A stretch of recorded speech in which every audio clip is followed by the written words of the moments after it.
Bismillahirrahmanirrahim. Assalamualaikum warahmatullahi wabarakatuh. Alhamdulillah, assalatu wassalamu ala rasulillah wa ala alihi wa sahbihi wa mawalah. Asyhadu an la ilaha illallah wahdahu la syarikalah. Wa asyhadu anna muhammadan abduhu wa rasuluhu la nabiyya ba'dah. Wa la hawla wa la quwata illa billahi wa ba'd. Ikhwatal iman azakumullah jami'an, bapak-bapak, ibu-ibu yang tergabung dalam Majelis Taklim An-Nisa, Yayasan Masjid Al-Iman, Cipinang Elok, Jakarta Timur, buat para pengurus yayasan, ketua, dan stafnya, dan juga segala tamu dan undangan yang hadir dalam kajian Zoom di kesempatan di pagi menjelang siang ini. Alhamdulillah, Allah berikan kita nikmat yang luar biasa di kesempatan pagi menjelang siang ini kita bisa bersilaturahim via online ya, karena kita belum bisa untuk berkerumun atau berkumpul seperti biasanya. Namun kita tetap mensyukuri apa yang terjadi hari ini karena di balik apa yang kita rasakan yang namanya kesulitan ternyata Allah berikan kemudahan. Salah satunya lewat teknologi digital yang sekarang menghubungkan kita walaupun dari berbagai daerah atau berbagai lokasi. Saya sepanjang pandemi ini alhamdulillah nggak kemana-mana namun ada di mana-mana gitu. Jadi walaupun hanya di sini tapi kadang ada di Amerika ya, siangnya ada di Australia, sorenya ada di Norway gitu ya, kadang Jepang. Saya keliling dunia selama di rumah ini ya, dan itu nikmat yang Allah berikan sehingga bisa silaturahim dengan banyak pihak ya, dan inilah karunia Allah yang membuat kita bisa tetap mendapatkan ya nikmat di tengah pandemi. Kita tetap bisa belajar, tetap bisa beraktivitas, kita tetap bisa yang namanya bekerja dan sebagainya. Itu yang harus kita pahami dalam hal ini sebagai sebuah hal yang dalam hal ini menjadi sesuatu yang harus kita syukuri. Nggak kebayang kalau pandemi ini terjadi ya 30 tahun yang lalu ya, di mana belum ada teknologi digital seperti sekarang. Orang disuruh berbulan-bulan di rumah, ya kebayang stresnya ya. Ya paling hiburannya nonton TV ya sampai hafal semua iklan kan gitu. Yang punya pasangan sih alhamdulillah ya masih punya hiburan. Yang kasihan yang jomblo kan gitu ya, mau keluar rumah takut corona, di dalam rumah merana kan begitu. Tapi alhamdulillah nggak kejadian di saat ini karena kita meskipun dari rumah tetap bisa mendapatkan banyak hiburan. Hari ini kita berbicara tentang bagian penting dalam yang berkait dengan materi Tarbiyatul Aulad Islam, yaitu bagaimana mengikat hati anak, yaitu upaya kita dalam rangka untuk ya bagaimana menjalani tugas utama pengasuhan, di mana tugas utama pengasuhan disebutkan oleh para ulama at-ta'lif qabla ta'rif, at-ta'rif qabla taklif. Ikat hatinya sebelum engkau kasih tahu sebelum engkau kasih tugas. Jadi mengikat hati dulu yang harus kita ya kasih tugas. Nah, mengikat hati inilah yang menjadi PR kita sebagai seorang orang tua ya. Jalinlah connection before correction. Karena Ibnu Taimiyah mengatakan fa innal qalba malik wal a'dha'u junuduhu. Sesungguhnya hati itu ibarat raja, sementara yang lain itu ibarat prajurit. Artinya kalau hati sudah tunduk maka yang lain juga ngekor gitu. Mudah gitu ya. Gampang banget dilakukan ya sebagaimana ya kalau kita sudah pahami raja itu sudah ditundukkan maka anak buah yang namanya prajurit juga gampang dikalahkan. Sebagian besar kita itu lebih fokus menundukkan akal. Segudang argumentasi kita lakukan untuk membuat anak kita percaya misalnya terhadap diri kita atau keputusan kita. Tapi hati anak seringkali kita abaikan. Inilah awal dari seringnya anak-anak kita membantah omongan kita. Padahal kalau anak-anak itu sudah mau dalam hal ini tunduk hatinya alias ngefans sama orang tuanya, cinta sama orang tuanya, gampang diarahkan. Saya punya kawan ya seorang psikolog, dia dicerita salah satu muridnya itu ngefans sama salah satu yang namanya pesepak bola dari Portugal itu si Cristiano Ronaldo. Dia ngefans banget. Dan Ronaldo punya followers tuh 240 juta di akunnya. Karena dikenal Ronaldo ini dermawan, handsome, kaya, multi talent gitu ya. Nah, suatu hari Ronaldo di akun IG-nya ngiklanin produk sampo gitu. Kawan saya cerita itu muridnya itu langsung beli sampo itu. Padahal kepalanya botak, bayangin. Kepala botak ngapain beli sampo kan gitu ya. Dikomplain dia. Jawaban dia sungguh yang buat kita belajar berpikir. Ya Ronaldo beli, gue masih karena gue ngefans sama dia ya gue kerjain aja gitu. Jadi memang ini efek dari cinta tuh. Efek dari cinta itu membuat yang namanya ketaatan itu sebuah konsekuensi yang nggak perlu ditagih gitu. Secara otomatis orang akan taat, anak akan taat. Itulah mengapa ketika Ibrahim menyembelih anaknya yang kita tahu ini adalah suatu hal yang tidak mudah. Bagaimana seorang Ismail bisa mau disembelih oleh ayahnya gitu. Tapi ini karena dia memiliki perasaan yang kuat terhadap ayahnya.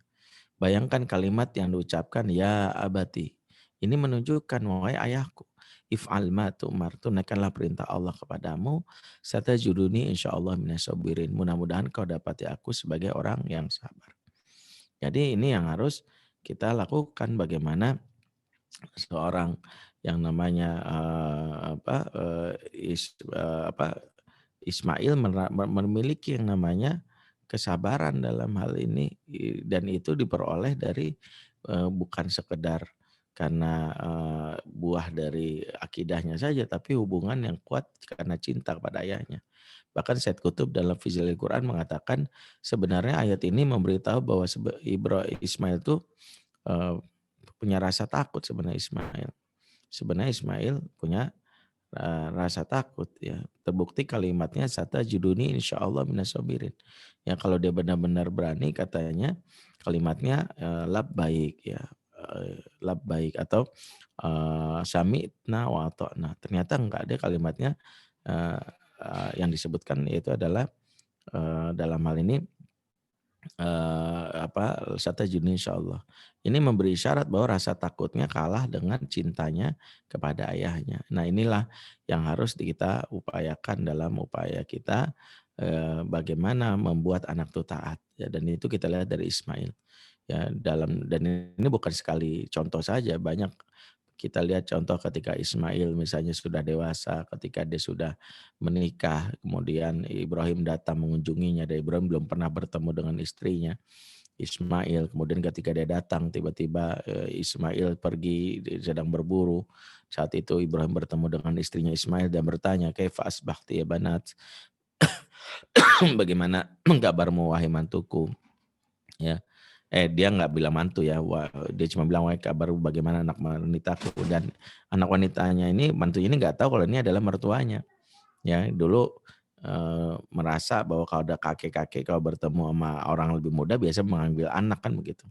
Jadi dia malah ditanya oleh Ibrahim dan dia nggak tahu ini mertuanya, malah curcol gitu. Di rumah nggak ada ini, nggak ada ini, nggak ada ini gitu. Dia cerita tentang malah keburukannya Ismail. Kemudian Ibrahim, sebelum pulang bilang, "Nanti kalau suamimu pulang tolong bilang sama dia ganti palang pintu di depan rumah ya." Dan Ibrahim pun pergi, ketika Ismail datang diceritakan ada bapak-bapak tua melakukan ini, dia mencari kamu gitu. Dan dia mengatakan tolong ganti palang pintu depan rumah. Nah Ismail baru sadar itu bapaknya. Dan dia langsung mengatakan pada istrinya, "Wahai istriku, bapak tua tadi adalah, ayahku Ibrahim dan dia menyuruh aku menceraikan kamu. Karena itu aku ceraikan kamu hari ini." Jadi langsung diceraikan istrinya. Padahal kalimat yang dilakukan tuh tolong ganti palang pintu. Ini isyarat betapa kuatnya. Ya makanya dari kisah ini banyak hikmah yang bisa kita ambil. Ya yang pertama, hikmah yang pertama ya jangan pernah curcol sama mertua. Ini itu juga penting ya. Karena mertua juga bagaimana belain anak kita ya. Ini buktinya tuh gara-gara curcol sama mertua langsung tuh ya muncul putusan. Yang kedua, saking kuatnya hubungan ortu dan anak, ikatan hati itu, Ibrahim tuh cukup ngasih bahasa kode-kodean gitu. Itu saking karena itu orang tuh kalau udah kuat hati itu nggak perlu banyak penjelasan, ngerti bahasa tubuh aja udah ngerti gitu. Ya, bahkan bahasa yang sifatnya konotatif tuh ngerti. Bayangkan istrinya Ismail aja nggak tahu kalau artinya itu diceraikan. Kalau dia tahu kan dia bodoh banget, maksudnya dia ngasih tahu, "Mas, ada seorang bapak tuh bilang engkau menceraikan aku, gimana Mas? Cerai aja ya Mas." Nggak mungkin, kan bodoh banget. Dia itu kan taunya mungkin definisi lain, disuruh ganti palang pintu dia mungkin mikirnya apa, mau rumah mau direnov gitu kan, "Mas, kayaknya rumah kita direnov," gitu kali. Tapi Ismail nangkep nih, ini bapak maksudnya suruh cerai, cerai gitu. Ya itu yang terjadi, suruh cerai gitu. Jadi bayangkan ngerti itu. Makanya kalau hubungan ortu dan anak dekat itu nggak ada miscommunication. Anak tuh ngerti bahasa tubuh orang tuanya. Contoh ya, anak bilang, "Pak nanti jam 9 malam boleh nggak? Aku mau ada acara ulang tahun teman, ya makan di McD misalnya." "Oh, sampai jam berapa?" "Paling sampai jam 12 malam." Kemudian bapaknya bilang, "Nggak pulang pagi aja sekalian?" Tuh anak kalau dia nggak punya ikatan hati malah, "Yes, makasih ya Pak, Papa baik banget ya aku diizinkan pulang pagi." Gitu. Padahal tuh Papa maksudnya apa? Gondok gitu, nggak pulang pagi aja sekalian, kan harusnya ngerti. Anak kalau deket sama orang tuanya, dia paham. Jadi dia akan tahu, "Papa marah ya Pak," gitu. Ya kayak misalnya dia bisa baca bahasa tubuh orang tuanya, ngerti. Ya kalau bapak mamahnya lagi menunjukkan muka itu langsung peka. Karena efek dari ikatan hati itu peka secara emosional responnya. Karena ada anak mamanya nangis cuek aja, nggak peka. Kalau anak punya ikatan hati peka, "Mama kenapa?" Ada seorang anak misalnya, dia udah kuliah, kemudian dia pulang biasanya jam 9 malam, tapi karena ada rapat yang dadakan, yang dia mungkin ikut dalam demo Omnibus Law misalnya gitu ya, pulangnya sampai 12 malam dan dia lupa handphonenya mati, dia lupa di-charge ya. Dia sampai rapat selesai dia pulang, begitu dia pulang ternyata, dia punya kunci cadangan, buka pintu. Begitu dia buka ternyata ya dilihat mamanya nangis di pojokan. Langsung responnya, "Mama maafin ya Ma, aku tuh tadi lupa kalau handphoneku tuh mati dan lupa nggak bawa charger, nggak bawa power bank, maafin ya Ma." Padahal mamanya nangis gara-gara nonton drama Korea barusan. Ya bisa jadi kan, jadi mamanya langsung, "Enggak kok, mama cuma sedih aja, kenapa sih Lee Min Ho setega itu dia ninggalin," misalnya. Ya, jadi kayak gitu. Ya. Nah itu bisa jadi karena emosinya itu terikat. Jadi kalau ada anak nggak peka juga seperti itu. Nah yang ketiga dari kisahnya Ibrahim, dari Ismail kita belajar. Saking taatnya dia karena cinta sama bapaknya. Dia kalahkan tuh keinginan diri dia. Bayangin urusan cerai kan bukan urusan sembarangan. Ya urusan berat tapi dia karena bapak minta. Makanya kisah ini jangan disalahartikan. Ada orang tuh mengartikan kisah ini seolah-olah dengan mudahnya perceraian. Ada yang saya baca tuh di sebuah artikel di VFB gitu ya. Ya, jika istrinya Ismail aja diceraikan karena dia sering curhat tentang perilaku suaminya, maka istri-istri zaman sekarang lebih layak ceraikan karena sering curcol di Facebook. Saya bilang terlalu rendah harga pernikahan hanya karena itu. Ya, kisahnya Ibrahim Ismail itu bukan bab cerai, tapi bab taat. Karena ayahnya minta. Ya, kalau ayah nggak minta nggak diceraikan gitu ya. Dan itu luar biasa taat dan bayangkan urusan cerai, nggak usah cerai deh. Ya, kalau sekarang anak zaman now pacaran aja. Ya, misalnya bapaknya ketahuan gitu pacaran, disuruh putus, bisa berantem itu. "Putus, papa nggak suka, masih SMA udah pacaran," itu. Tuh anak bisa protes, "Papa mau aku jomblo lagi, Pak. ATM aja udah bersama, Pak. Aku masih mandiri aja, Pak. Nggak enak, Pak, jadi jomblo." Ya, orang lain bersandar kepada bersandar bahu-bahu pasangan, aku di bahu jalan kan gitu ya. Jadi kayak gitu yang buat dia akhirnya stres kan gitu. Nah, anak kalau deket tuh gampang nah itulah mengapa pekerjaan paling berat dalam pengasuhan zaman now adalah mengikat hati. Dan itu hanya bisa kita mau tuntaskan kalau di umur-umur awal tuh kita komitmen ya. Makanya mengikat hati ini terkait dengan tugas ortu di tahapan tumbuh kembang ya 0 sampai 2 tahun itu nggak boleh sepelekan. Ibu-ibu kalau di umur ini benar-benar harus memaksimalkan bagaimana mengikat hati itu yang terkait dengan hak-hak anak, terkait dengan stimulasi yang ada di bagian tubuhnya. Seperti firman Allah dalam surat ya An-Nahl ayat 78, "Wallahu akhrajakum min butuni ummahatikum la ta'lamuna syai'a wa ja'ala lakumus sam'a wal absar wal afidah la'allakum tashkurun." Ya Allah keluarkan kamu dari perut ibumu dalam keadaan tidak tahu apa-apa. Ya. Sementara dan Allah ciptakan, Allah jadikan pendengaran, penglihatan dan hati agar kalian bersyukur. Jadi pertama kali pendengaran, kedua penglihatan dan hati. Isyarat ini penting karena isyarat ini memberi isyarat bahwa pertama kali pendengaran ini harus distimulasi. Kalau saya simpulkan dari ayat ini, Allah ingin memberitahu kita siapa yang waktu kecil sering didengar suaranya, siapa itu kecil sering dilihat wajahnya, itu akan mengikat hati anak. Makanya hikmah kenapa anak bayi itu disusui oleh ibunya, ya, karena ini sesuai dengan salah satu sifat wanita yang suka bicara untuk banyak ngomong. Makanya kalau netein anak itu memang harus banyak ngomong. Jadi jangan netein sambil main gadget. Udah belum? Cepetan, tempelin gitu. Cepetan ya. Sambil main gadget gitu. Ya mama kalah nih, push rank nih. Mama lagi main PUBG gitu ya, main Mobile Legends ya, entar dulu. Jadi kayak gitu gimana anaknya bisa nempel. Jadi begitu selesai udah taruh, enggak gitu. Kalau kita itu banyakin ngobrol, kan wanita itu butuh bicara, bicaranya ke anak. Kenapa wanita butuh bicara? Karena itu fitrah wanita. Dan ketika dia menyusui sama anak itu, itulah kelekatan. Suara ibu sering dengar kenapa? Supaya jadi familiar sound itu. Jika ketika anak nangis, misalnya ketika kita lagi pergi sebentar, pembantu udah nenangin, nenek udah nenangin, tapi dia masih nangis. Suara kita cukup dari handphone atau dari luar rumah dah. Adek, itu bikin dia, itu yang membuat harusnya ibu banyak ngomong. Makanya ibu bawel di umur ini hikmahnya begitu. Yang kedua harus banyak dilihat. Ya, banyak dilihat mengapa menyusui beda dengan memberi susu. Kalau sekedar memberi susu nggak ada proses tuh untuk men-scanning wajah. Kalau sekedar memberi susu itu maaf gini doang nih. Kita memberi susu ya kadang-kadang kan memberi susu pakai itu ya, pakai botol gitu ya. Ya kita sambil mau cepetan gitu. Kalau menyusui itu pakai puting itu terjadi proses berbicara, beradu pandang. Karena bayi di umur 66 bulan ke bawah itu jarak pandangnya 30 senti maksimal. Dan itu pas gitu karena jarak dari puting ibu sampai ke muka ibu itu 30 senti maksimal, itu beradu muka gitu. Dan anak men-scan wajah itu. Dan itu bukan sekedar scan itu berbarengan dengan penglihatan, ternyata para ahli menyebutkan dari stimulasi di antara puting ibu dengan bibir yang bertemu, itu terciptakan seperti struman yang akan mengikatkan hubungan.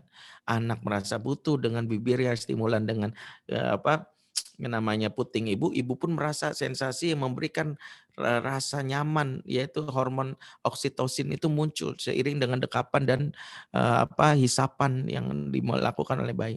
Nah, kalau ini proses ini benar di mesin menyusui itu, muncullah ikatan hati yang efek ikatan hati ini kita rasakan sampai kurang lebih 2 tahun yang kita rasakan namanya fase bau tangan. Bau tangan adalah fase yang akan dilalui setiap anak, di mana anak akan merasakan dalam hal ini kelekatan sama ibunya sehingga seolah-olah dia itu nggak mandiri dan itu normal. Para ahli menyebutnya fase ini dependent.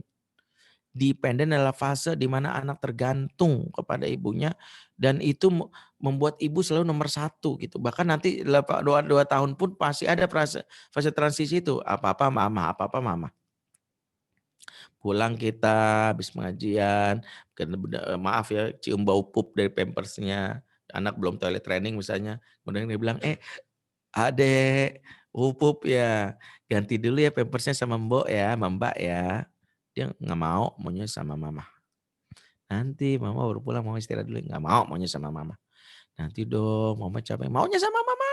Mbaknya pegang, sini mama, nggak mau, maunya sama mama. Kalau ini terjadi benar dan wajib. Karena memang fase 0 sampai 2 tahun ini memberikan efek itu. Makanya kita harus memastikan anak kita itu tergantung di awal-awal pengasuhan sama kita. Kurang lebih sampai 2 tahun. Jadi jangan GR kalau anak terlalu cepat mandiri misalnya.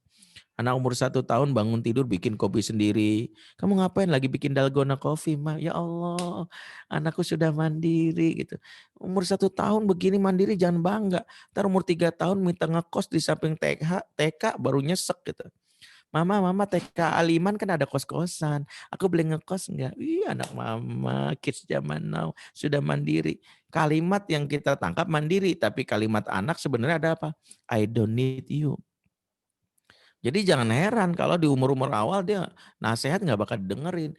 Ingat anak-anak itu sejatinya belajar pola yang berbeda di sama santri. Kalau santri itu unzur makola wala tanzur man kola. Lihat apa yang dibicarakan, jangan lihat siapa yang bicara. Itu santri. Kalau anak kita enggak.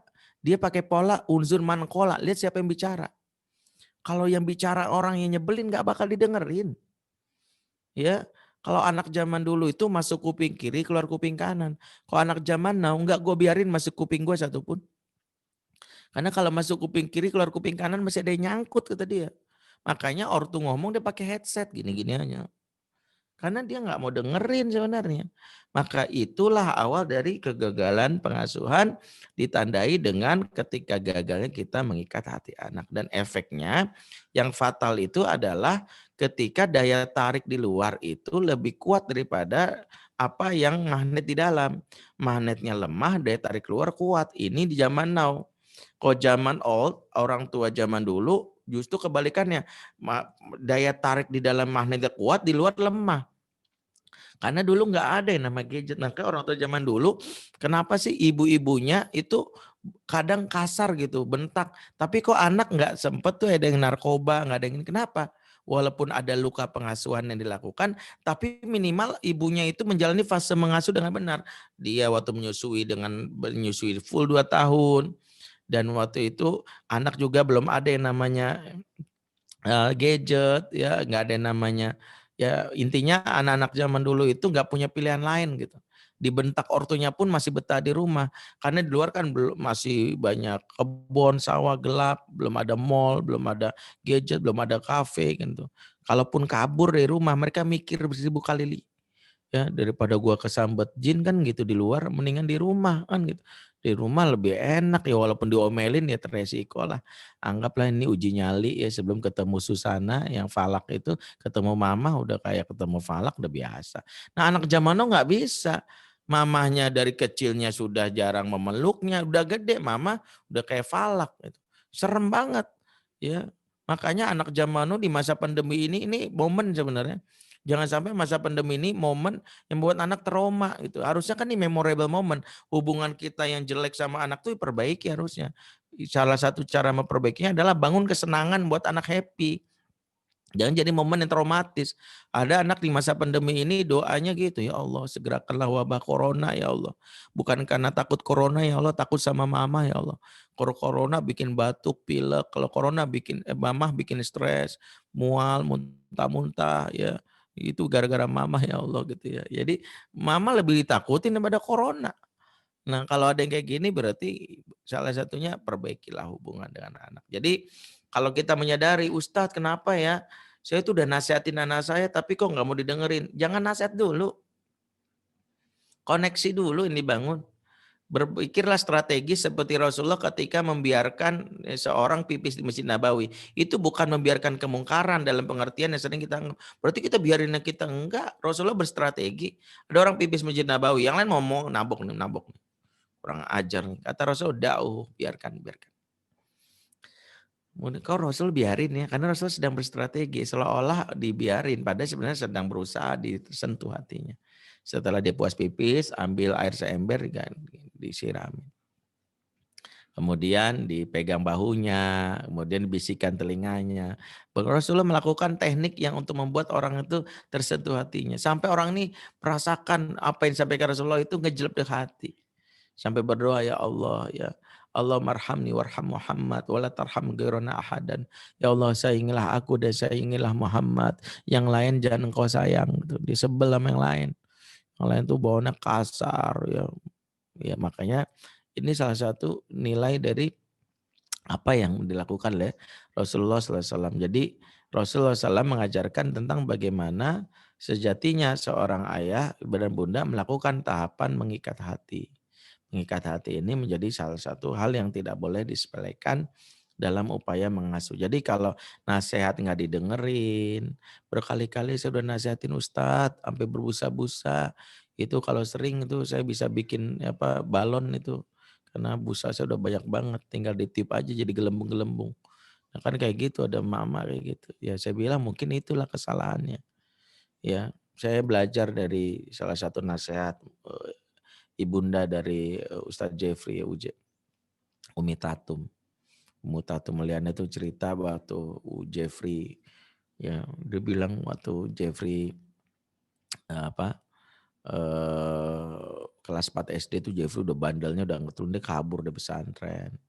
Sulit lah dikendalikan itu yang ngelawan orang tua. Bapaknya meninggal nggak tobat juga.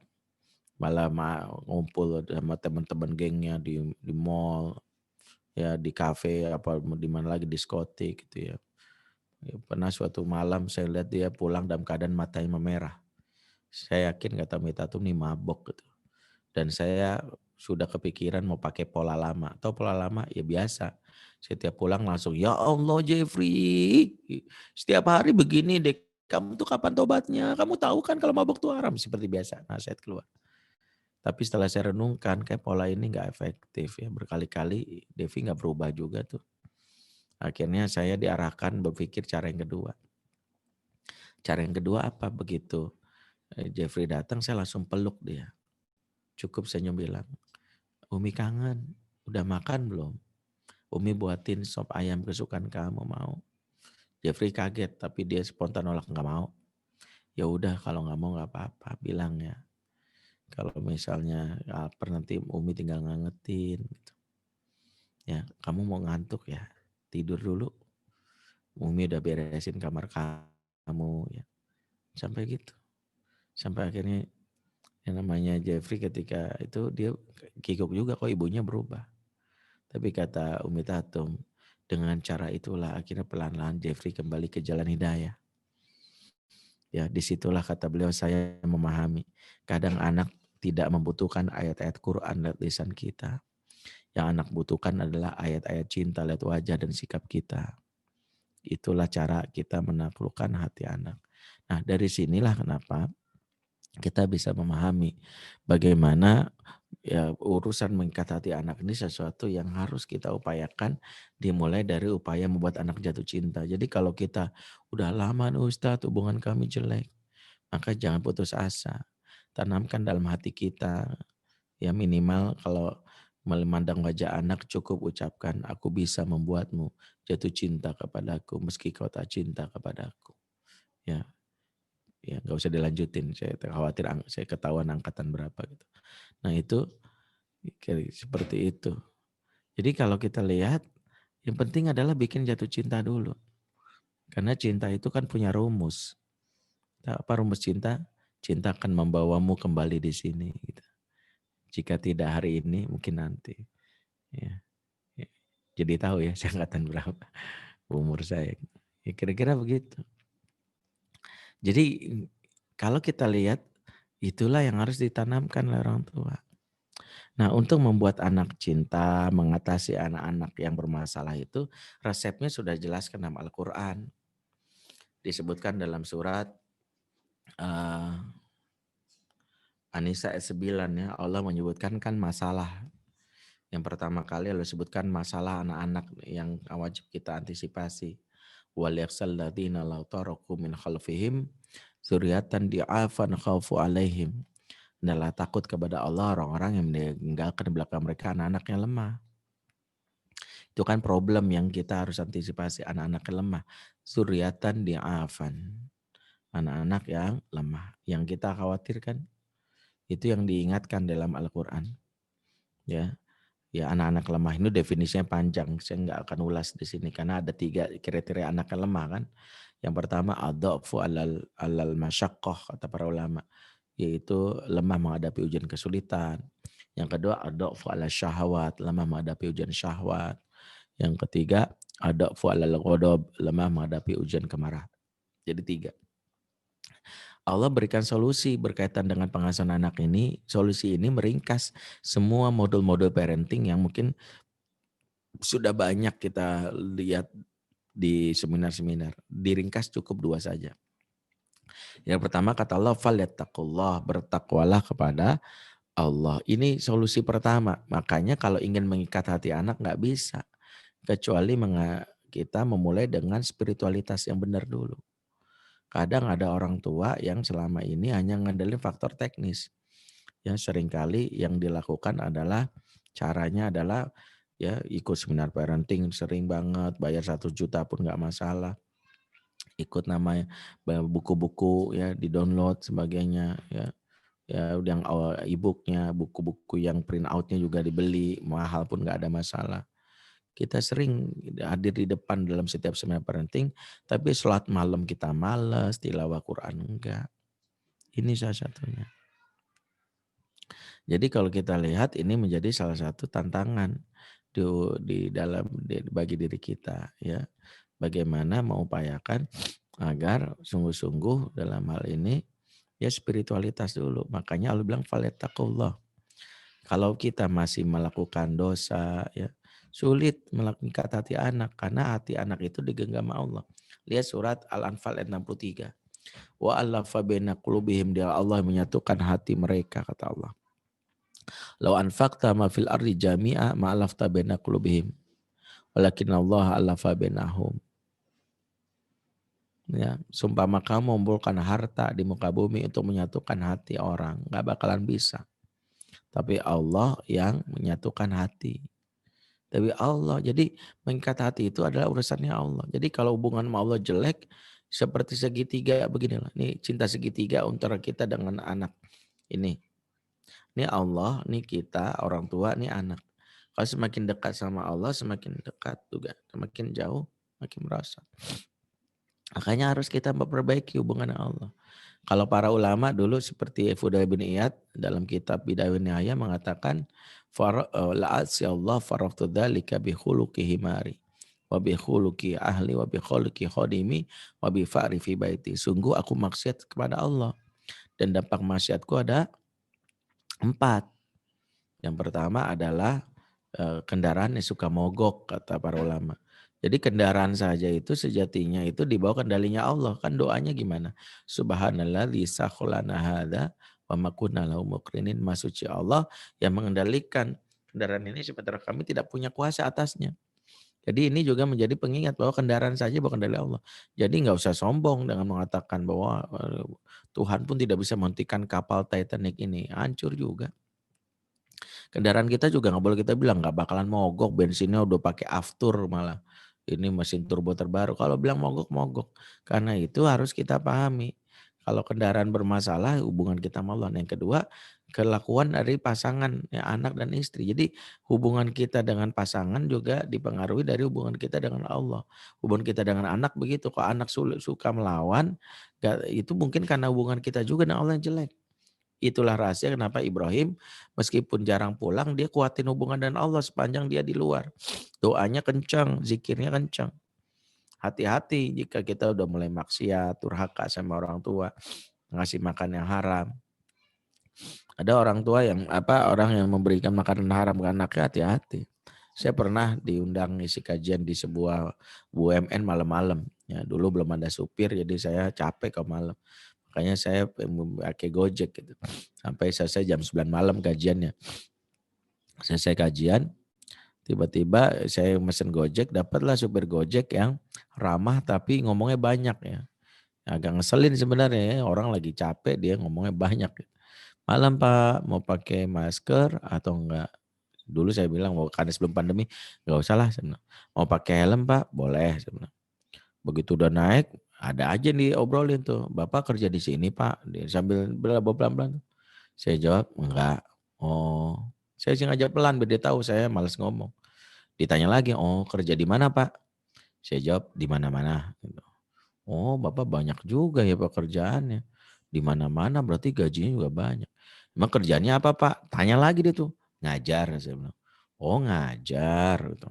Ngajar apa Pak? Ngajar ngaji. Saya bilang. Oh, Bapak ustadz ya? Ya Allah, alhamdulillah.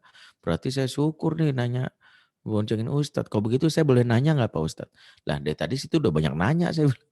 Nggak usah pakai pengantar boleh nanya apa enggak. Dari tadi di situ udah banyak nanya. Ya maksudnya ya ini penting nih Pak Ustadz. Nih saya ada masalah. Ya ngobrol tuh. Saya satu cerita dia gini. Saya kan supir Gojek Pak Ustadz. Saya ditawarin sama teman tuh aplikasi bayar 100.000 diinstalin di handphone saya. Nanti saya akan bisa dia bilang memblok semua orderan GoFood larinya ke saya ya. Yang punya aplikasi ini kan sedikit. Jadi kita bisa dapat nilai bonus dari perusahaan karena bisa mendapatkan pilihan GoFood mana yang paling bisa kita order gitu.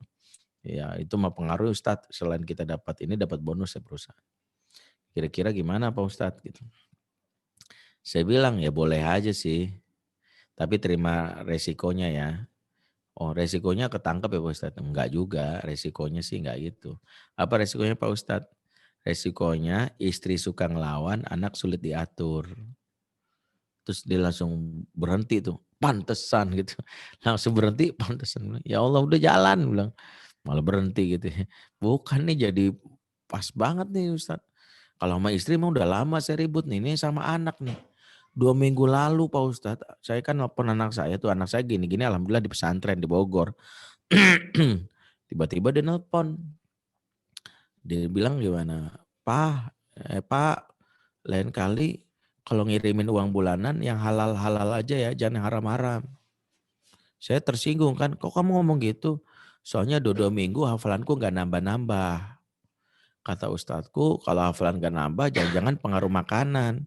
Termasuk dari mana kita makan, kan yang ngasih makan sama ini bapak, pakai uang bapak. Langsung saya baru nyesek nih Pak Ustadz, ya Allah ternyata ngaruh gitu, ya ngaruh Pak. Ya udahlah habis ini saya uninstall aja dah gitu. Jadi ini salah satu yang mungkin selama ini kita sepelekan. Gitu.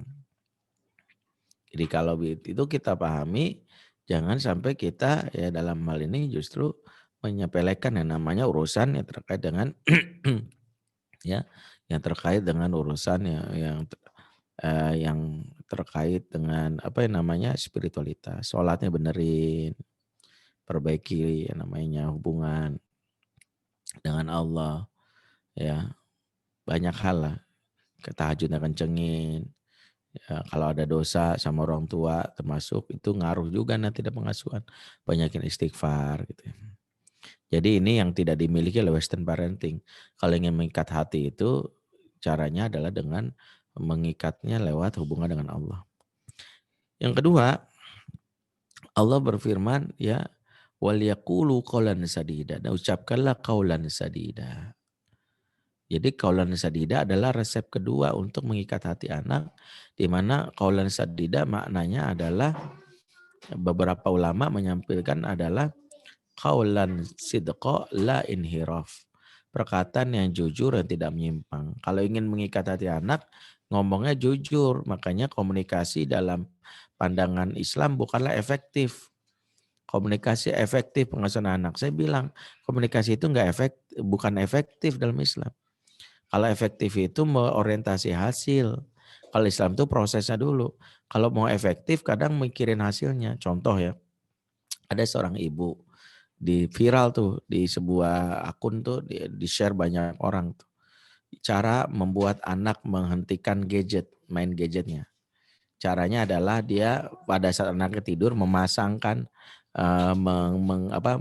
ngecat wajah anak itu sampai nampak seolah-olah ada yang namanya kantong mata. Nah begitu anaknya bangun, anaknya spontan, kok wajahku begini sih mah gitu, kok ada ini hitam. Si ibunya dengan pede bilang, itu gara-gara kamu main gadget, jadinya matanya rusak. Itulah bahaya gadget. Mau main gadget lagi, enggak mah kapok. Sekarang saya tanya, efektif enggak? Efektif, tapi enggak sesuai dengan kaidah pengasuhan. Yaitu tidak sadid, membohongi anak. Ntar udah gede anak enggak punya ikatan hati. Dasar mak gue tukang bohong. Dulu dibohongin. Banyak kita ini mengasuh dengan kebohongan. Lagi tidur aja anak dinyanyiin, kalau tidak bobo digigit nyamuk. Itu kan bohong, udah bobo aja masih gigit nyamuk kok. Siapa bilang kalau nggak bobo gigit nyamuk? Ini udah bobo digigit nyamuk, kan anak mikir. Katanya kalau nggak bobo gigit nyamuk, giliran bobo tetap digigit. Nih nyamuknya salah instruksi atau gimana ya? Atau dia nggak ngerti apa kita udah bobo gitu ya? Apa perlu kita ngorok gitu supaya dia ngerti? Kan karena kita ini banyak melakukan kebohongan. Ya kadang nakut-nakutin ya. Jadi yang kayak gini jadi masalah gitu. Ya ini menjadi PR kita ya salah satunya. Jadi kenapa makna dekolan sadida itu. Yang kedua makna dekolan sadida adalah di dalam tafsir Al-Baghawi disebut as-shawab. Perkataan yang tepat.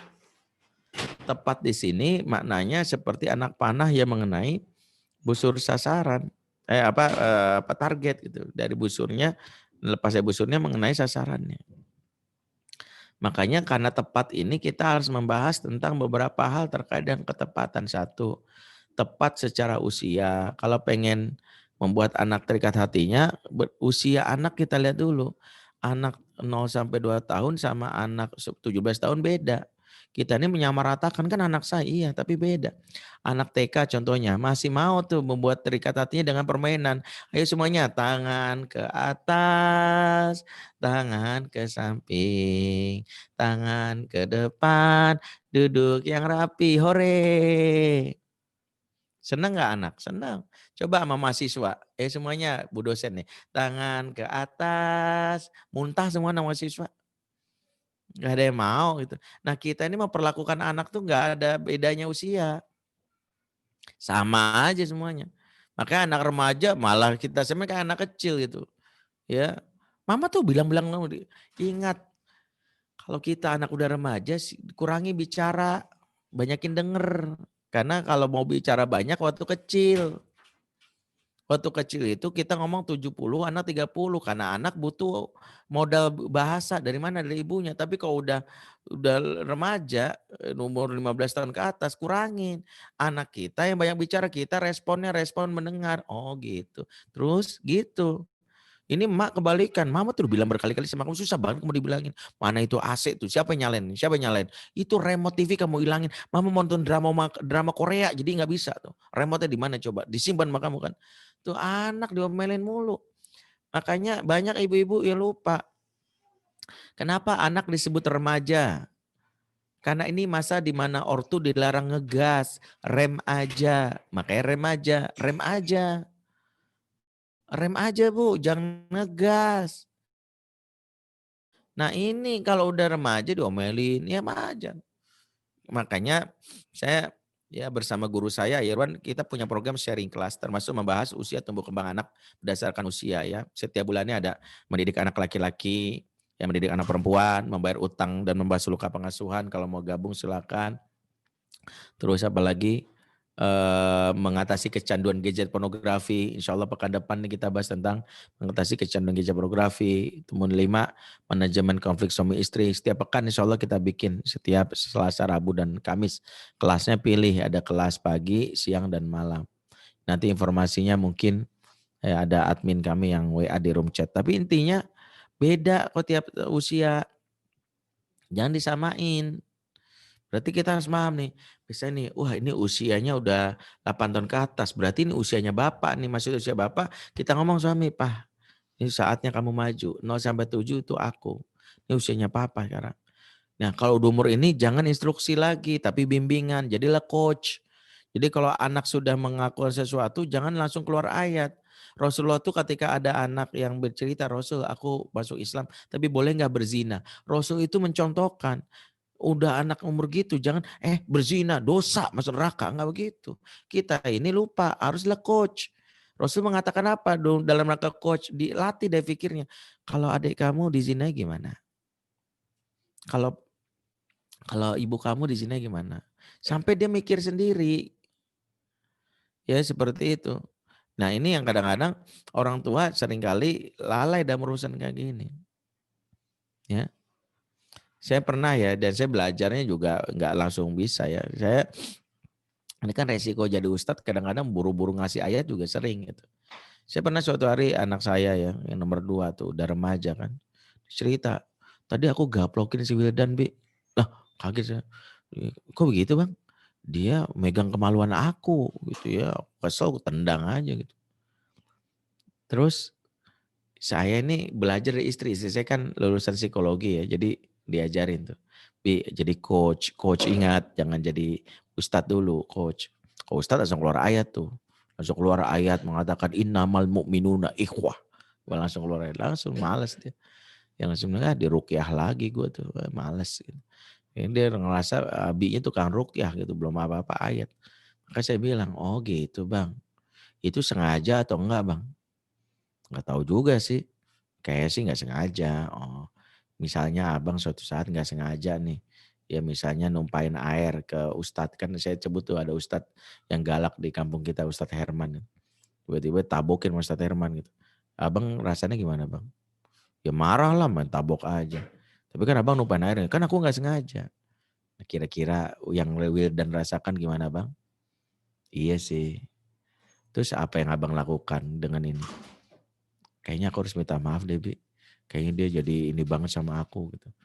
Iya, abang Abi dukung. Enak itu. Itu yang namanya coach. Jadi kita belajar itu tahapan usia. Jangan apa-apa. Kamu tuh susah bang. Nah udah malas itu. Sampai anak saya itu pernah ini namanya juga, saya juga lagi belajar gitu. Saya makanya di sharing kelas itu saya juga belajar sama guru saya, Ayah Irwan, sama Kak Ilman. Ya saya juga, oh gitu. Kalau anak udah bilang, ah nggak asik ah. Mama nggak asik ah, papa nggak asik. Itu teguran, kita tuh cara ngomongnya. Jadi komunikasi itu ingat Sadit itu tepat secara usia. Oke, waktunya dikit lagi. Yang kedua adalah tepat secara jenis kelamin. Walaysa dzakaru kal untha, laki-laki nggak sama dengan perempuan. Allah sebutkan surah Al-Imran 36. Makanya di dalam sharing kelas juga ada tuh, mendidik laki-laki beda sama perempuan. Jangan disama-samain. Secara fisiologis berbeda, otak berbeda. Ya kalau ngomong laki-laki ya terimalah. Kadang udah WA panjang-panjang emaknya, cuma dibalas oke, sip, ya Allah. Mama WA 8 paragraf dan kamu balas cuma jempol doang. Nggak ngerti perasaan mama kamu. Ya nggak begitu. Namanya anak laki-laki. Mamanya nelpon di pesantren dan nanya panjang-panjang cuman oke, sip gitu doang. Ya Allah ini normal. Laki-laki normal mau gitu. Nggak mungkin dia akan cerita panjang juga. Terima kasih mama atas WA-nya yang begitu menyentuh jiwa. Semoga WA ini akan menambah ikatan hati antara ortu dan mama. Antara mama dan aku. Adapun permintaan mama untuk aku nanti hafalan Quran, akan aku pikirkan setelah ini. Doakan ya ma, semoga anak menjadi anak yang soleh, yang akan menjadi generasi yang meneruskan cita-cita, mewujudkan NKRI dan menegakkan Undang-Undang Dasar 45. Yalah, nggak banget nih, langsung kita nyari nih, entah apa yang merasukimu. Langsung. Makanya kalau anak laki-laki ngomong gitu normal. Jangan mereka, kalau perempuan ngomong singkat baru nggak normal. Karena ingat rumusnya, wanita sejatinya tidak ada wanita pendiam. Yang ada adalah wanita yang terluka hatinya. Ibu-ibu aja kalau udah ngomong pendiam saya udah tahu nih masalah nih. Makanya wanita itu harus banyak bicara, bersyukurlah jadi MC. Ya karena udah kesempatan banyak bicara gitu. Makanya kajian-kajian kayak gini MC-nya perempuan, difasilitasi karena mau bicara sama anak ya keburu anak ngomel mama nah, mendingan di sini tuh. Jadi abis ini Bu Adriani gantian gitu, jangan MC-nya Mbak doang, enak banget dia doang ngomong, yang lain juga butuh ngomong gitu. Besok dijadwalin lah gitu, gantian ya gitu. MC itu jangan didominasi satu orang, jatah bicara itu milik bersama perempuan gitu. Kalau anak kita pendiam, bahaya gitu. Jadi memang harus banyak bicara. Jadi makanya kalau anak kita bicara itu oke, berarti dengerin. Saya juga anak saya ngomong, nih anak saya yang kan anak saya 5, 2 laki-laki, 3 perempuan. Kok udah ngomong, Abi, tadi kan gue gini, nih. Oke, ya Allah, belum dengerin istri, belum di rumah saya ada istri 1, 20.000, anak saya 3, udah 20 kali 4, 80.000 gue harus dengerin. Belum lagi nanti mak saya juga kan harus didengerin. Berarti 100.000, sehari kuping saya pengang 100.000 ya. Itu demi kesehatan mental mereka ya bismillah lah gitu ya. Jadi kita lihat tuh, jadi kalau anak laki perempuan ngomongnya banyak.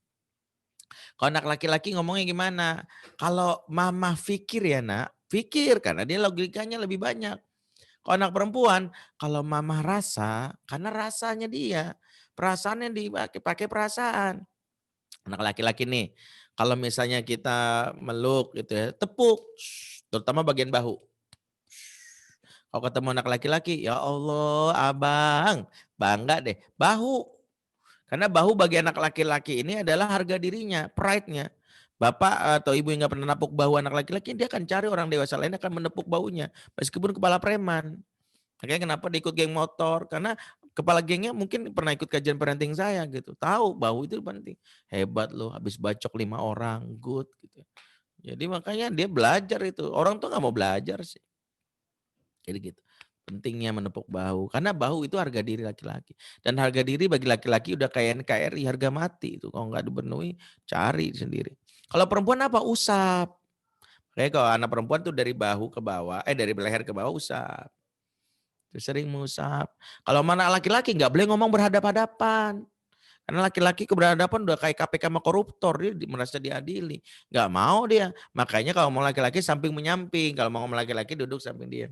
Mama denger nih, bener nggak kamu udah jatuh cinta? Gitu kalau mau anak laki-laki. Jangan gini, sini duduk sini. Kamu katanya pacaran ya? Oh, dia udah ngerasa. Mama kayak Busromo Kodas nih atau Bambang Wijayanto. Ya, oh mama jangan-jangan novel Baswedan nih. Jadi udah merasa mama hati-hati mah ada nanti habis subuh hati-hati mata kena kesiram air keras gitu. Jadi hati-hati mamanya gara-gara gitu. Jadi mamanya makanya udah berat anak makanya selama ini ngomongnya berhadapan-hadapan. Laki-laki nggak suka. Rasulullah tuh kalau ngomong laki-laki sambil menyamping atau dudukkan di kendaraannya. Jadi bersearah gitu. Dia ngomong sama Abdullah bin Abbas tuh tanpa memandang wajahnya. Jadi Abdullah bin Abbas menghadap sana gitu. Seperti itu. Kalau perempuan beda. Perempuan wajib dilihat. Perhatian gitu. Kalau ngomong gitu. Anak kita lagi ngetik nih. Anak perempuan ngomong. Iya sayang ada apa? Dilihatin. Dia wajib dilihat. Karena perempuan butuh perhatian. Ya. Kenapa kok langsung ini? Oke. Ya enggak apa-apa. Wanita butuh perhatian. Ya, makanya wanita kalau nggak dapat perhatian larinya ke mall ya, karena di mall ada perhatian. Nah, ini awal sejarah wanita ke mall ya. Karena nyari perhatian. Makanya suami bapak itu kalau anak perempuan atau istrinya ngomong diliatin. Oh, Masya Allah. Nah perempuan tuh senang dipuji. Ih mata kamu indah banget. Ini matanya papa nih. Kalau matanya mama kan mata duitan nih beda gitu misalnya kayak gitu. Ya kayak gitu tuh saya perempuan senang gitu ya. Ya kayak gitu ya. Itu perempuan ya. Jadi beda. Udah jam 11.04. Oke yang ketiga. Tepat secara konteks. Ini sengaja. Ini sebenarnya modulnya panjang. Tapi sengaja. Saya bikin ringkas aja deh. Ya supaya tepat secara konteks. Pahami. Kalau pepatah Arab. Likul lima makol. Setiap situasi ada kalimat yang beda gitu. Itu makna dari pepatah ini. Kalau pagi-pagi kalimatnya jangan kalimat yang tegang. Pagi-pagi itu misalnya nih, kalau pagi-pagi itu apa sih? Biasakan kalau pagi itu konteksnya selalu mood booster. Maka kalau pagi-pagi Rasulullah mencontohkan nanya yang baik-baik. Cerita jangan yang berat-berat. Jangan pagi-pagi nanya yang berat. Pagi-pagi Rasulullah gini, hal ro'a ahadum minkumul bariyata ru'ya. Siapa di antara kalian mimpi indah semalam? Rasulullah tuh nanya ke pagi-pagi siapa mimpi indah. Karena membuang positif. Jangan pagi-pagi nanya serem. Semalam kalian dengar suara dukhon enggak? Itu gemuruh itu. Nanti akan terjadi kegelapan 40 hari 40 malam. Setelah itu akan turun dajjal dan terjadi huru hara. Gimana kalau kita banyak bertobat? Benar sih benar. Hadis tentang dajjal saya percaya ada, sohih. Tapi pagi-pagi gitu loh. Tuh anak gak mau sekolah. Mah gimana aku gak usah sekolah deh mah. Gimana kalau aku nikah aja deh mah. Dajjal udah turun masa aku masih jomblo juga. Jomblo lagi tuh. Gara-gara gitu karena dia lupa. Nah ini makanya ini harus kita lihat.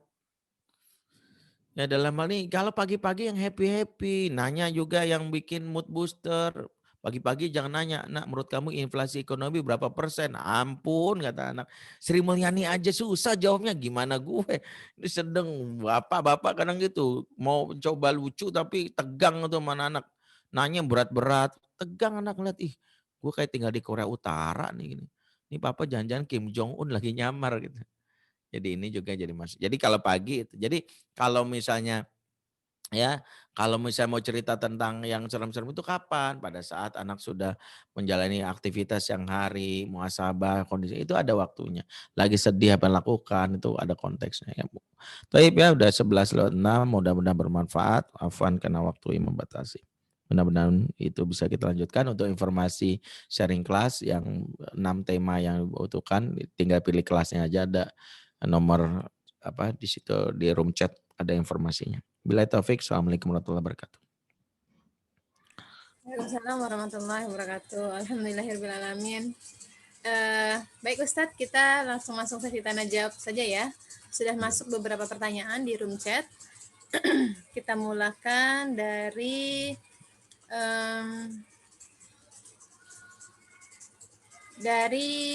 Bunda atas nama Ibu Bunda Sakinah.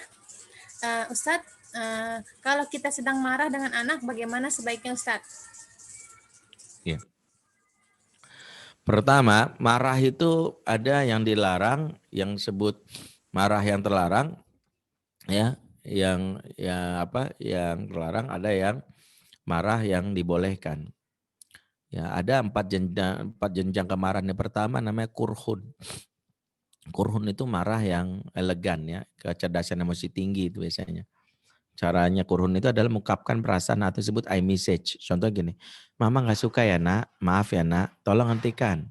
Ayo, harusnya jam berapa nih? Jam sholat kan? Mama nggak suka loh. Nanti kamu tahu konsekuensinya kan kalau melanggar aturan. Tenang, nggak sampai. Nah ini biasanya guru-guru TK udah khatam nih kayak gini. Ya biasanya udah biasa. Itu kurhun namanya. Yang kedua suhtun.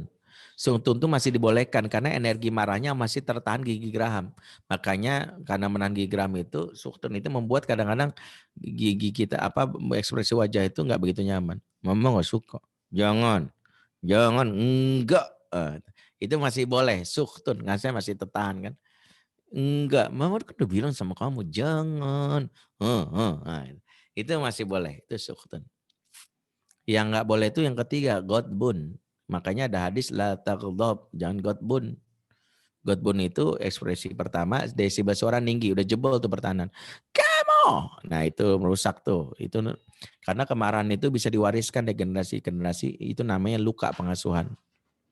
Ya. Yang kedua adalah tangan yang menzolimi seperti nampar, mukul, cubit gitu. Itu namanya godbun. Yang keempat namanya laknatun atau ghaizun. Ghaizun itu cirinya sama seperti ghadbun tapi ditambahi sumpah serapah dan doa yang buruk. Misalnya dengan kalimat buruk ya seperti menyebut kebun binatang ya semuanya. Mending kalau disebut kupu-kupu gitu enggak ada ya, lagi marah, "Hai kupu-kupu, kunang-kunang." Ya misalnya atau misalnya lebah madu kan enggak ada. Ya kenapa sih kalau marah itu hewan-hewan yang didengarnya enggak enak gitu ya. Makanya kalau mau marah itu minimal sebut hewan-hewan yang lucu gitu. Kelinci kamu gitu ya. Itu kan enak ya. Misalnya apalagi, ih kamu apa hamster gitu. Ya, itu misalnya yang agak lucu gitu. Tapi nggak ada yang bisa tuh. Orang udah marah itu kayak gitu. Makanya disebut goizun tuh paling tinggi. Nah, kalau kita masih dalam konteks yang namanya suktun, yang sah-sah aja. Tapi kalau sudah gotbun, itu buru-buru istighfar karena gotbun itu kalau udah terlalu sering, dampaknya banyak ya. Satu, pertama anak akan merasa tertekan. Ya, secara psikis anak rasa tidak nyaman. Makanya ortu yang pemarah rentan menciptakan anak munafik. Ya. Jadi kalau ditanya anak saya kenapa sih itu kampung astagfirullah. Bentar. Maaf ya, ini anak saya. Bentar.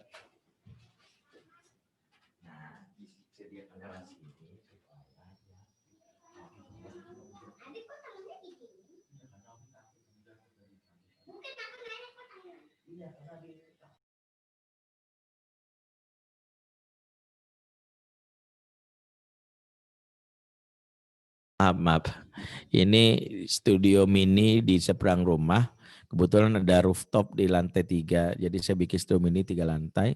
Di lantai 3 itu ada taman, ada kolam dan jadi anak-anak kalau udah selesai agendanya itu biasanya menyusul saya ke ini. Nah, kebetulan saya bikin penghalang supaya nggak ke lantai 3. Anak saya lompat gitu naik. Khawatir jatuh tadi saya. Makanya tadi responnya spontan gitu ya. Baik. Sampai mana tuh tadi tuh? Oke ya, berarti gauzun. Jadi pertama hati-hati kalau ada orang tua yang suka galak itu marah. Itu anak munafik tuh banyak. Kata Syekh Muhammad Bashir Ibrahim Al-Jaziri, orang tua pemarah itu alih-alih menciptakan kedisiplinan yang ada munafik. Jadi kalau ada anak depan kita pakai jilbab tapi karena ketakutan di luar dia nggak pakai jilbab banyak. Makanya hati-hati. Saya bilang kenapa jangan membangun benteng dalam urusan komunikasi, bangun jembatan. Karena itu membuat anak, karena marah itu bangun benteng, bertahan gitu. Nah yang kedua adalah anak yang sering dimarahi itu, ya dia akan munafik. Kedua akan menjadi anak yang inferior, bullyable kalau anak zaman now gampang dibully. Itu yang kita khawatirin. Anak-anak gampang dibully ya, dia karena udah rendah. Ciri anak sering dimarahi itu 3 ya. Satu, gerakannya minimalis. Di kalau senam tuh yang lain begini, "Hah, hah," kalau dia gini, nggak bisa dia gerak gitu. Yang kedua, dia kalau lompat nih, ya yang lain gitu, kalau dia nggak bisa karena sering dimarahi. Yang kedua, ekspresinya minimalis, yang lain kalau ada yang lucu, dongeng, spontan ketawa, hahaha, dan itu normal kok, ngakak. Tapi kalau anak yang tertekan,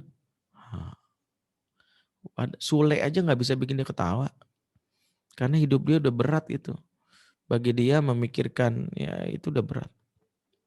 Dan yang ketiga yang paling fatal itu kalau anaknya udah sering dimarahi, matanya nggak berani menatap lawan bicara. Jadi kalau ngomong tuh nunduk atau ngelihat nggak menghindari dari pandangan. Itu karena hati yang sudah terinjak-injak menyebabkan mata sebagai jendela jiwa tak berani terbuka. Hati-hati. Berarti apa yang lakukan Ustadz? Nah ini memang pembahasannya panjang ya. Tapi yang pertama banyak istighfar minta tolong sama Allah. Ya, karena ini dosa kita bukan sama anak pertama sama Allah karena kan ini amanah. Kalau udah marah sama anak banyak istighfar, mohon ampun ya Allah, amanah engkau telah aku marahi, astagfirullah. Yang kedua buru-buru minta maaf, jangan sampai anak merekam emosi negatif itu jadilah sebagai yang disebut luka pengasuhan karena direkam. Kalau buru-buru kita delete itu kita buru usap palanya. Mama tadi keterlaluan marahnya, maafin ya. Yang ketiga, cari dan atasi kemarahan kita. Satu, apakah kemarahan kita itu sifatnya situasional? Apakah karena kita memang kalau lagi lapar gitu ya, atau kita lagi ada masalah, atau barusan ngelihat cek buku tabungan langsung histeria gitu ya. Yang 22 miliar itu kemana? Kok tinggal 2 juta? Ya ternyata dia nabung di bank monopoli ya baru lupa. Dia mungkin jadi dia histeris, marah gitu. Atau kemarahan ini adalah warisan dari orang tua. Kalau itu warisan membuat kita jadi pemarah, ya berarti kita harus menyembuhkan luka pengasuhan. Ya untuk luka pengasuhan ini silakan ikut sharing kelasnya bagaimana dengan ada kawan saya psikolog yang membantu awal bulan Desember tapi daftarnya sekarang karena sudah seatnya sudah waiting list. Itu saja. Wallahu a'lam bishawab. Ya, Masya Allah ya. Saya jadi berkaca nih Ustadz. Kalau marah-marahnya yang pakai tertahan di geraham. Nah, Indra, itu. itu kalau suktun masih boleh. Gitu ya. Masih boleh. Oke Ustadz, lanjut di pertanyaan selanjutnya ya. Dari Bunda Ade. Pak Ustadz, kalau ngangkat anak gimana sementara anak kandung disia-siakan? Anaknya umur berapa? Ngangkat anak Ahwat Uzbekistan umur 19 tahun. Itu ngangkat anak, ngangkat istri. Suatu hari dia datang ke saya. Kalau saya tuh ada ikhwan gitu ya, minta tolong antum nasihati. Istri anak tuh nggak tahu ngerti perjuangan. Anak mencoba ngangkat anak-anak di Syria. Coba untuk memberikan kontribusi. Tapi dia marah aja cemburu gitu. Istrinya langsung, Ustadz tahu nggak anak yang angkat berapa? 19 tahun Ustadz. Anak Syria 19 tahun diangkat. Saya tabok dia pak gitu karena kebetulan teman. Lu ngangkat anak apa ngangkat bini? Dia bilang.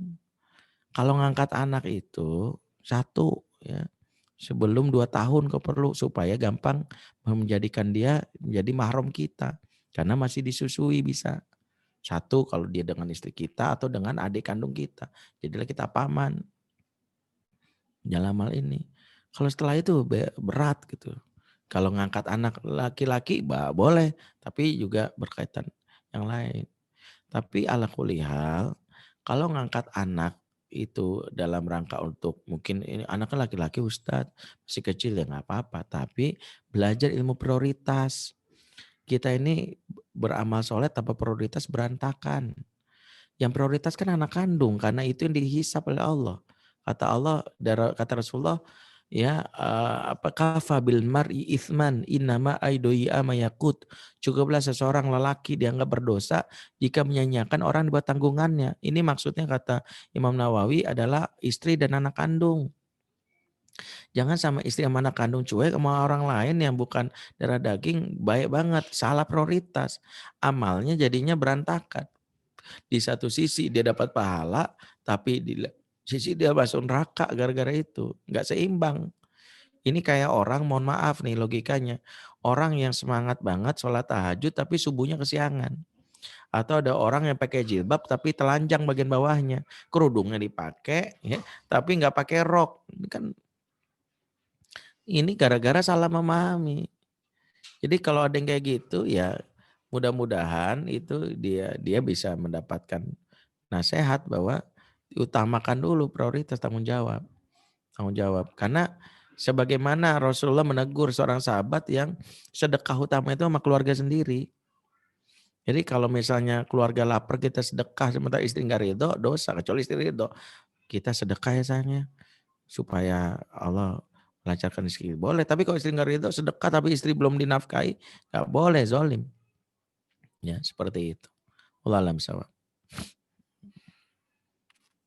Ya, yang saya tangkap di sini pokoknya prioritaskan istri dan anak kandung gitu ya Ustaz ya. Iya, dalam surat Al-Isra ayat 26, wa atidal qurba haqqahu.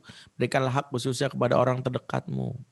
Itu utama itu. Islam tuh ngajarin prioritas utama. Makanya Umar bin Khattab waktu memilih calon pemimpin, jelaskan Hasan Fulaiful dan kitab Tarikh Umar bin Khattab, itu ada seorang pemimpin yang ditunjuk oleh Umar mau diutus dan siap-siap dapatkan SK. Pinter banget dia segala halnya. Begitu Umar mau buat SK, Umar izin ke belakang mau ngambil kertas. Ternyata Umar disambut sama anaknya yang masih kecil, dari istri yang ketiga. Abi gitu. Umar respon langsung menggendongnya dan langsung bermain-main sama anak ini sampai anaknya gulat-gulatan gitu. Dan ini dilihat sama Cagup tadi. Cagup ini heran. Sampai dia kok bisa ya Umar main sama anak kecil, sama anaknya sendiri gitu. Setelah puas bermain, Umar mendatangi dengan memberikan kertas. Tapi Cagup ini memulai pembicaraan dengan bertanya, Alaibta Amirul Mukminin, Anda main sama anak Anda ya Amirul Mukminin. Umar nanya balik, emang kamu gak pernah main sama anak sendiri? Kata dia, saya nggak sempat main sama anak sendiri. Karena saya sibuk ngurus urusan umat. Katanya kan bagus tuh. Saya sibuk ngurus urusan umat. Umar dengar jawabannya ini bukannya senang. Malah nggak jadi, disobek tuh SK. Apa kata Umar? Jangan kamu katakan kamu peduli sama rakyatmu. Kalau orang yang terdekat denganmu saja tak pernah merasakannya. Wa atidal qurba haqqahu. Surat Al-Isra 26 tadi. Berikanlah hak khususnya pada orang terdekat. Jadi hak orang terdekat dulu. Istri, anak itu. Itu yang disebutkan, yang dihisab di akhirat kan itu. Udah jelas punya anak kandung, nasab itu menunjukkan kita akan ditanya itu. Nah pertanyaannya kalau dia menyanyikan anak kandung, coba cek. Bisa jadi ada sesuatu, ada kebencian kepada pihak pasangan. Misalnya suami menyanyikan anak kandung bisa ada kecemburuan. Maaf ya ada kecurigaan, dia bukan anak saya. Bisa, ini kasus pernah saya tangani. Yang kedua ya misalnya anak kandung ini nggak sesuai dengan harapan dan itu sejatinya tidak menggugurkan kewajiban kita. Yang ketiga bisa jadi ya pencitraan juga. Dia peduli sama orang lain tapi gak anak sendiri, pencitraan biasanya. Karena dia pengen dianggap sebagai tokoh sebagainya. Wallahu a'lam bishawab. Cukup mencerahkan ya Ustaz, Masya Allah. Kita lanjut pertanyaan selanjutnya Ustaz. Izin bertanya Ustaz dari Bunda Fairus. Apakah sama mendidik anak normal dengan anak yang memiliki gangguan, misalnya seperti bipolar? Ya tentu berbeda. Seperti memperlakukan orang sholat dengan saat sakit dengan orang sholat dalam keadaan nggak sakit.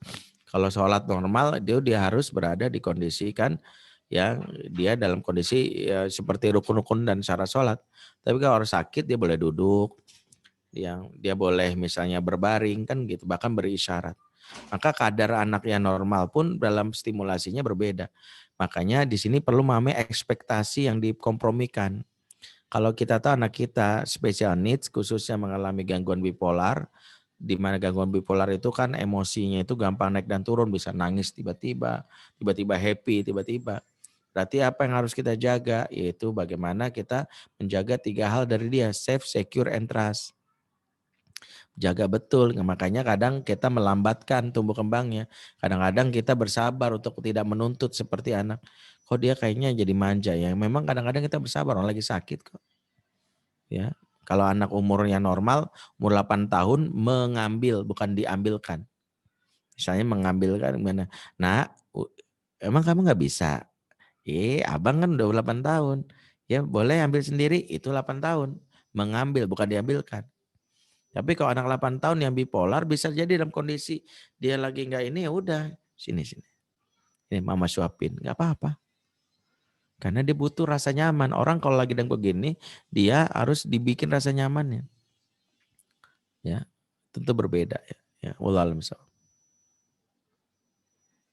Karena istimewa anaknya jadi berbeda perlakuan gitu. Ya, anak istimewa, perlakuan istimewa, dan insya Allah ibunya mendapatkan surga istimewa insya Allah. Allah. Oke, baik Ustadz. Ada 2 pertanyaan lagi nih Ustadz. Untuk apa namanya? Karena tinggal 8 menit lagi waktu kita ya.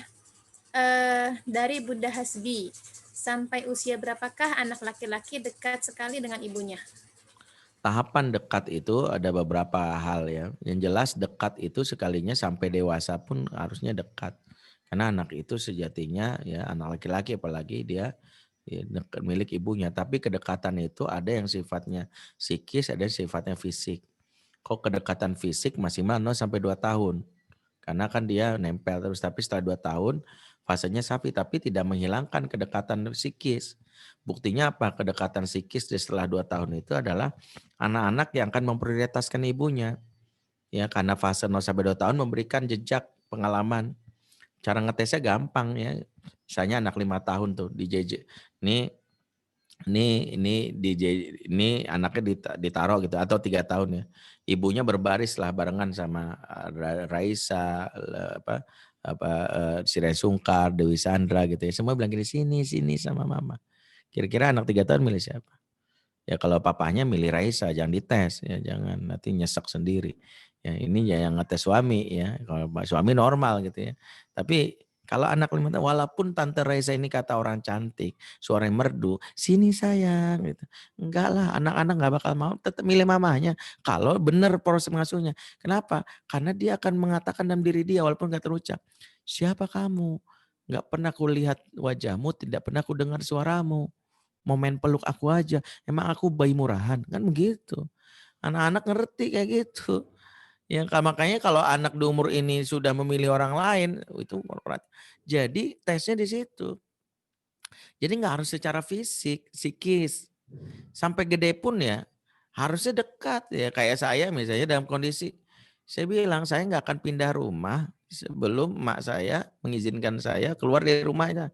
Makanya kalau saya ditanya, anak teman SD saya nanya, Ben tinggal di mana? Di rumah lama. Sama siapa? Menyokap. Saya mah numpang mama saya. Dan saya nggak malu dibilang numpang, biarin aja. Ya mau gimana, emang saya punya memori yang kuat sama mama saya. Ya saya bilang, kalau dibilang saya numpang mama saya, tapi saya membiayai kehidupannya semua. Jadi sampai teman-teman bilang, "Enggak punya rumah?" Enggak ada. Kalaupun ada ya saya pikir itu jadi ini aja maksudnya. Bukan rumah saya sih yang dulu aja. Dan saya baru pindah kalau emak saya ngizinin, emak saya nggak ngizinin. Ya, orang nggak, anak laki-lakinya cuma 2, yang satu di Kalimantan, ya udah. Mau gimana lagi saya bilang. Dan istri saya dari awal nikah juga udah tahu kok. Saya bilang sama istri saya, jangan pernah berpikir kamu jadi cinta pertama aku dan cinta satu-satunya. Itu gak mungkin dalam sejarah laki seorang. Siap-siaplah kamu jadi yang kedua setelah ibuku. Ya, dan jangan pernah benturkan, kamu pilih mana? Pilih mamamu atau aku? Lelaki soleh itu gak akan pernah memilih istrinya lebih dulu dibandingkan mamanya. Maaf. Kalau ada lelaki soleh tanya, pilih aku atau ibumu, dan dia menjawab, aku pilih kamu lah. Itu gak soleh. Demi Allah kalau dia bilang itu ujian, makanya saya bilang tes aja. Kalau dia bilang pilih aku atau ibumu, kalau dia bilang oh ya pilih kamu lah, maka itu nggak soleh. Laki soleh sampai kapanpun sejatinya aku pilih mama lah. Karena ini bukan sekadar karena perasaan, ini karena kewajiban, ini akidah. Yang menuntut memilih mama adalah Allah gitu. Jadi jangan benturkan. Walaupun dalam prakteknya nggak perlu diadu gitu. Prakteknya nggak perlu diadu. Tapi dalam kalau idealisnya begitu, pilih mama lah. Makanya saya bilang sama istri saya, kamu jangan pernah benturkan antara mama sama kamu. Ya aku pilih mama. Dan kamu akan selalu jadi yang kedua. Tapi percayalah tidak ada yang ketiga, empat, dan lima. Kan gitu. Dia yang penting itu doang ya. Ya yang penting itu aja. Kamu jadi yang kedua tapi nggak ada lagi yang ngantri setelah itu. Ya, ya artinya dia makanya sampai sekarang ya udah. Jadi kalau ditanya sampai kapan kelekatan? Kelekatan psikis mah selamanya, tapi kalau fisik ada batasannya. No sampai 2 tahun dipeluk, kalau 3 sampai umur gitu masih disuapin, nanti 7 sampai apa, mungkin nggak perlu dirangkul tapi masih mau dipijit. Ya, jadi beda ada tahapannya fisik itu ya tetap, tapi kelekatan itu nggak bisa lepas. Ya, wallahualam bishawab. Dan kalau boleh saya ini, kalau isi soleha pun tidak akan bertanya ya Ustadz, kamu pilih ibumu atau aku gitu ya Ustadz ya. Iya. Oke, satu lagi nih Ustadz, pertanyaan dari Bunda Ros Kawai. Assalamualaikum Ustadz, izin bertanya, untuk anak usia 6 tahun yang mudah lupa, bagaimana ya cara mendidiknya? Ya, kalau mudah lupa itu kan asupan yang kalau kita lihat adalah justru di sini lupa itu apakah memang terkait dengan apa ya asupan otak ya yang ada dalam diri atau mungkin yang terkait dengan kerusakan yang terjadi di dalam otak. Karena ada beberapa jenis kelupaan yang disebabkan oleh pola asuh yang salah. Misalnya orang tua yang suka membentak dan berteriak itu akan merusak bagian yang namanya short term memory di korteks. Short term memory itu yang memori jangka pendek gitu. Contoh gini. Ini kita megangin handphone ke dia, terus dia main-mainin, tiba-tiba ditaruh di sini. Tiba-tiba dia jalan ketemu kita, handphone mama mana? Tahu, lupa. Coba deh, itu karena sering dibentak gak? Karena anak-anak yang short term memory itu karena diteriakin. Jadi kalau ditanya kenapa, bagaimana anak itu mudah lupa, coba. Jangan-jangan karena kita sering ngomel. Karena kita sering teriak-teriak. Ya. Yang kedua, anak yang mudah lupa ini bikin tulisan. Jadi nggak bisa misalnya gini, saya berapa kali sama istri itu berdebat akhirnya ketemu solusinya.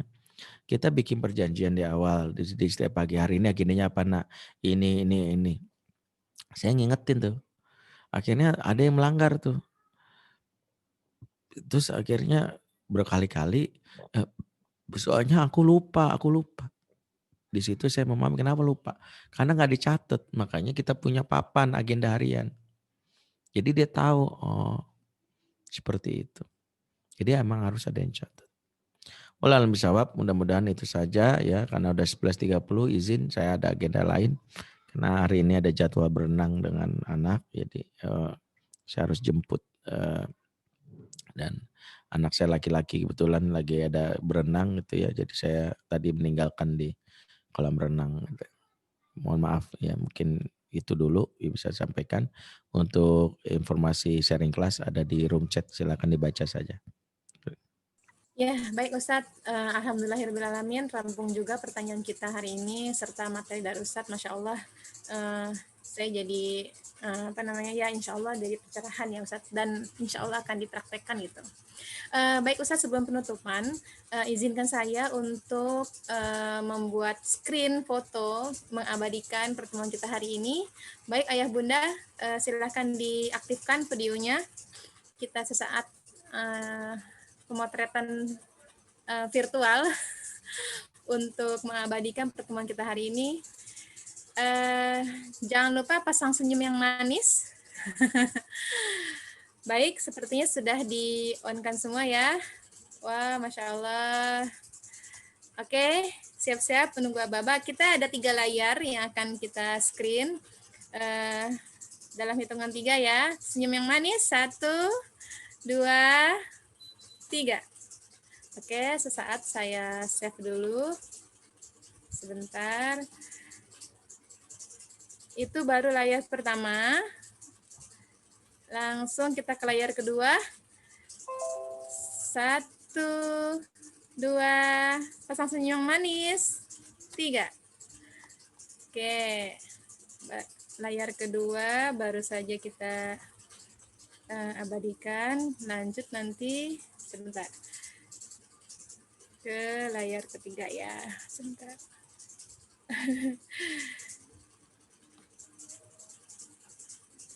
Oke, kita ke layar ketiga. Satu lagi ya. Oke, 1, 2, 3. Oke, alhamdulillahirrahmanirrahim. Jazakallah Ustadz Bendri sudah hadir tengah-tengah kita, sudah bersama kita hari ini.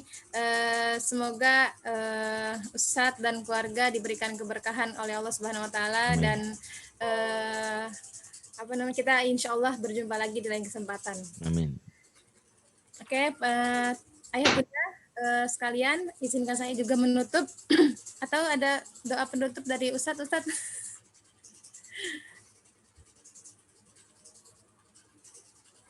Oke. Enggak ya. Oke, baik Bunda, Ayah. Kita tutup perjumpaan kita hari ini dengan hamdalah. Alhamdulillahirabbil alamin. Penutup majelis. Subhanaka Allahumma wa bihamdika asyhadu alla ilaha illa anta astaghfiruka wa atubu ilaik. Kami dari panitia mohon maaf jika ada pertanyaan dan ayah bunda yang belum bisa dijawab, belum bisa dibahas di sini. Insya Allah akan di follow up ke Ustadz, mungkin ya akan kami japri, langsung akan dijawab di grup ya.